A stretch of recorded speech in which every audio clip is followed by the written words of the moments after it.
Hello ಸ್ನೇಹಿತರೆ, ಶ್ರೀರಂಗ ಟಿವಿಗೆ ಸ್ವಾಗತ. ಸ್ನೇಹಿತರೆ,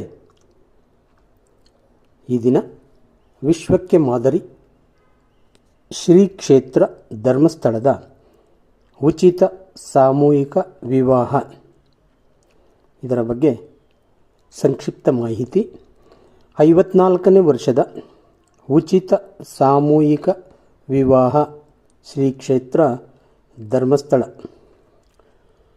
ಸುಮಾರು 800 ವರ್ಷಗಳ ಪ್ರಾಚೀನ ಇತಿಹಾಸವಿರುವ ಶ್ರೀ ಕ್ಷೇತ್ರ ಧರ್ಮಸ್ಥಳ ಶ್ರೀ ಮಂಜುನಾಥ ಸ್ವಾಮಿ, ಅಣ್ಣಪ್ಪ ಸ್ವಾಮಿ, ಅಮ್ಮನವರು, ಛತ್ರ ಗಣಪತಿ ಹಾಗೂ ಕಾಳಾರ್ಕಾಯಿ ಕನ್ಯಾಕುಮಾರಿ ಧರ್ಮ ದೇವತೆಗಳ ನೆಲೆವೀಡು. ಸರ್ವ ಧರ್ಮೀಯರಿಂದಲೂ ಆರಾಧಿಸಲ್ಪಡುತ್ತಿದ್ದಾರೆ. ಶ್ರೀ ಕ್ಷೇತ್ರದ ಧರ್ಮಾಧಿಕಾರಿ ಡಾಕ್ಟರ್ ಡಿ ವೀರೇಂದ್ರ ಹೆಗ್ಗಡೆಯವರಿಂದ ಕ್ಷೇತ್ರದಲ್ಲಿ ಅನ್ನದಾನ, ವಿದ್ಯಾದಾನ, ಆರೋಗ್ಯದಾನ ಹಾಗೂ ಅಭಯದಾನ ಚತುರ್ವಿಧ ದಾನಗಳು ನಿತ್ಯ ನಿರಂತರವಾಗಿ ನಡೆದುಕೊಂಡು ಬರುತ್ತಿದೆ.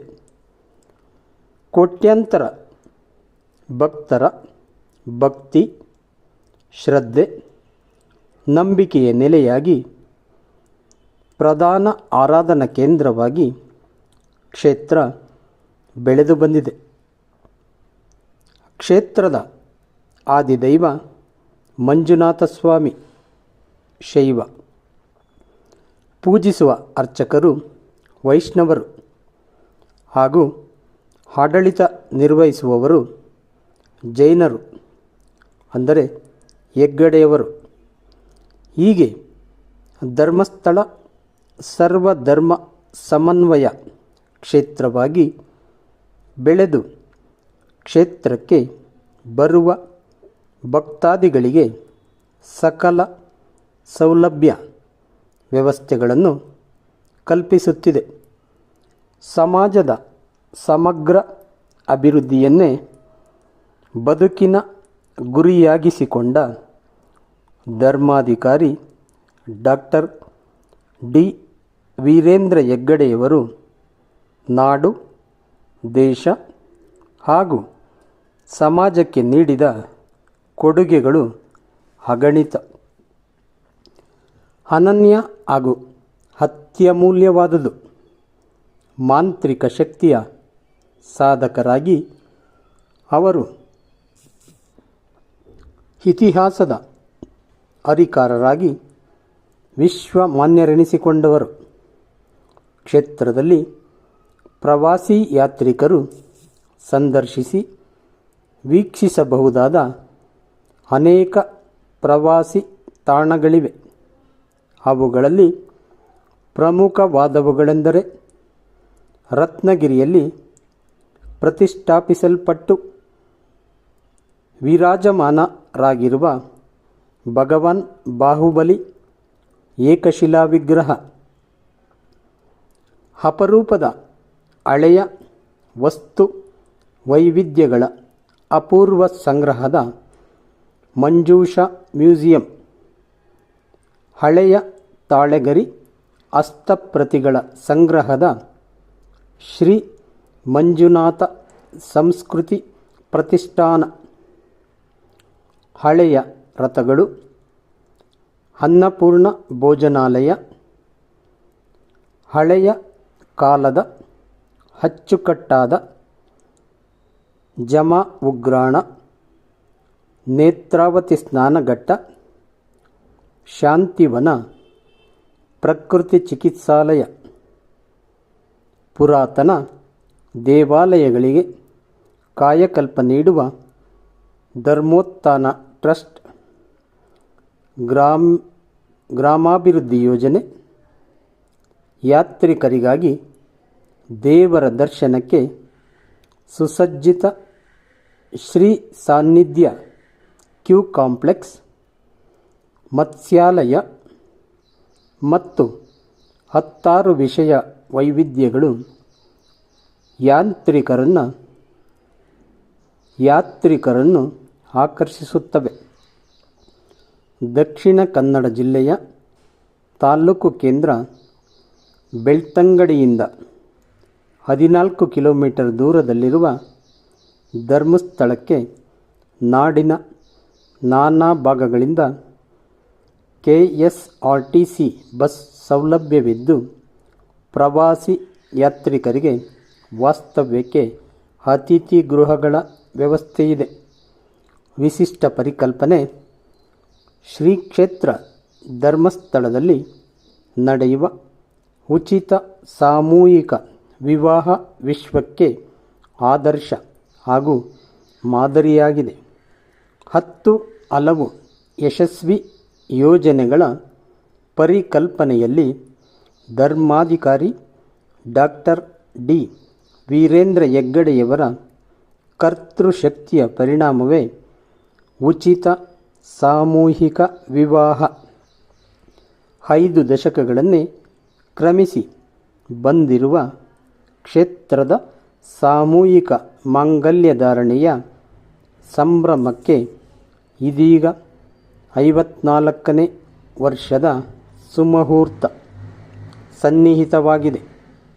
ಈ ಬಾರಿ 54ನೇ ವರ್ಷದ ಉಚಿತ ಸಾಮೂಹಿಕ ವಿವಾಹವು ಏಪ್ರಿಲ್ 29ರಿಂದ ಬುಧವಾರ ಸಂಜೆ 6:40 ಗೋಧೂಳಿ ಲಗ್ನ ಮುಹೂರ್ತದಲ್ಲಿ ಕ್ಷೇತ್ರದ ಅಮೃತವರ್ಷಿಣಿ ಸಭಾಂಗಣದಲ್ಲಿ ನೂರಾರು ಸತಿಪತಿಗಳು ಗೃಹಸ್ಥಾಶ್ರಮ ದೀಕ್ಷೆ ಸ್ವೀಕರಿಸಿದ್ದಾರೆ.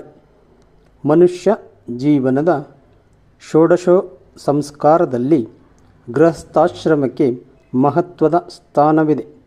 ಕುಟುಂಬ ನಿರ್ವಹಣೆಯ ಜವಾಬ್ದಾರಿ ಅಂದಿನಿಂದ ಅವರ ಹೆಗಲೇರುತ್ತದೆ. ಅದು ಆದರ್ಶ ದಾಂಪತ್ಯ ಜೀವನದ ಮೊದಲ ಮೆಟ್ಟಿಲು. ಪತಿ-ಪತ್ನಿ ಸಂಬಂಧವನ್ನು ಮನುಸ್ಮೃತಿ ಒಂದು ದೈವಿ ಸಂಬಂಧವೆಂದು ಘೋಷಿಸುವ ಮೂಲಕ ಅತ್ಯಂತ ಶ್ರೇಷ್ಠವೆಂದು ಮಾನವೀಯತೆಯ ದರ್ಶನ ಮಾಡಿಸಿದೆ. ಮಾನವ ಪಶುತ್ವದಿಂದ ದೈವತ್ವದೆಡೆಗೆ ಪ್ರಗತಿ ಹೊಂದಲು ಅದು ದಿವ್ಯ ಮಾರ್ಗದರ್ಶನವಾಗಿದೆ. ವಿವಾಹಿತ ಪತಿ ಪತ್ನಿ ತಾವಿಬ್ಬರು ಎಂದೆಂದಿಗೂ ಪರಸ್ಪರ ನಿಷ್ಠೆಯಿಂದ ನಡೆದುಕೊಳ್ಳಬೇಕು. ಈ ನಿಯಮದ ಪ್ರಕಾರ ವಿವಾಹವೆಂಬುದು ಕುಟುಂಬ ಜೀವನದ ಆಧಾರವಾಗಿ ಗೃಹಸ್ಥಾಶ್ರಮ ಆರಂಭಗೊಳ್ಳುತ್ತದೆ. ತನ್ಮೂಲಕ ಅವರು ಧರ್ಮವಂತರಾಗಿ ದೇವರು, ಮಾತಾಪಿತರು, ಗುರುಗಳು ಹಾಗೂ ಸಮಾಜಗಳೆಂಬ 4 ಋಣಗಳನ್ನು ತೀರಿಸಬೇಕು. ಇದು ವಿವಾಹದ ಪಾವಿತ್ರ್ಯತೆ ಮತ್ತು ಉಪಯುಕ್ತತೆಯನ್ನು ತಿಳಿಸಿ ಸುಖಿ ಸಂಸಾರಕ್ಕೆ ನಾಂದಿಯಾಗುತ್ತದೆ.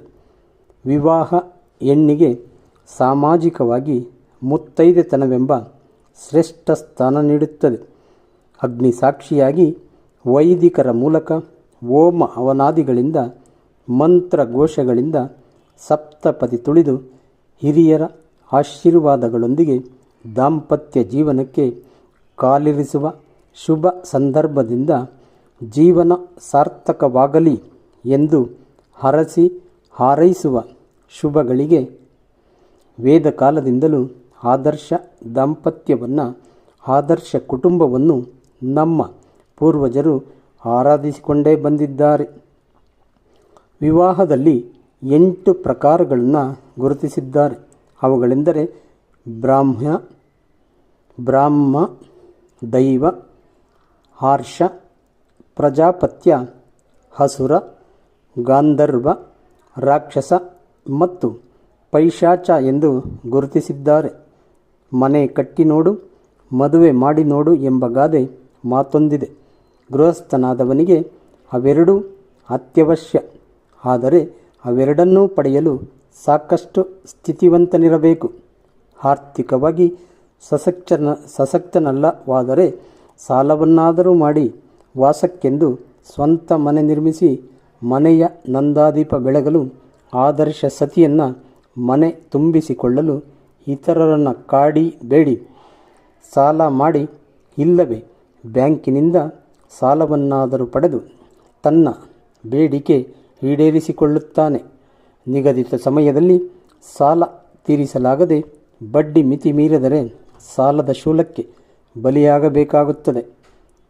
ಹೆಣ್ಣು ಹೆತ್ತವರು ಮಗಳ ಮದುವೆ ಮಾಡಲು ಹೆಣಗಾಡುತ್ತಾರೆ. ಶಕ್ತಿ ಮೀರಿ ದುಂದು ವೆಚ್ಚ ಮಾಡಿ ಮಗಳ ಮದುವೆ ಮಾಡುತ್ತಾರೆ. ಕೃಷಿ, ಹೈನುಗಾರಿಕೆ, ವ್ಯಾಪಾರ ವ್ಯವಹಾರಕ್ಕೆ ಮಾಡಿದ ಸಾಲದ ಬಂಡವಾಳಕ್ಕೆ ಸೂಕ್ತ ಪ್ರತಿಫಲ ಸಿಗುತ್ತದೆ. ಆದರೆ ಮದುವೆಗೆ ಮಾಡಿದ ವೆಚ್ಚದ ಹಣ ಮಾತ್ರ ಮರಳಿ ಬರುವುದಿಲ್ಲ. ವರದಕ್ಷಿಣೆ ಪಿಡುಗು ಹೆಣ್ಣು ಹೆತ್ತವರನ್ನು ಸಾಲದ ಶೂಲಕ್ಕೇರಿಸುತ್ತದೆ.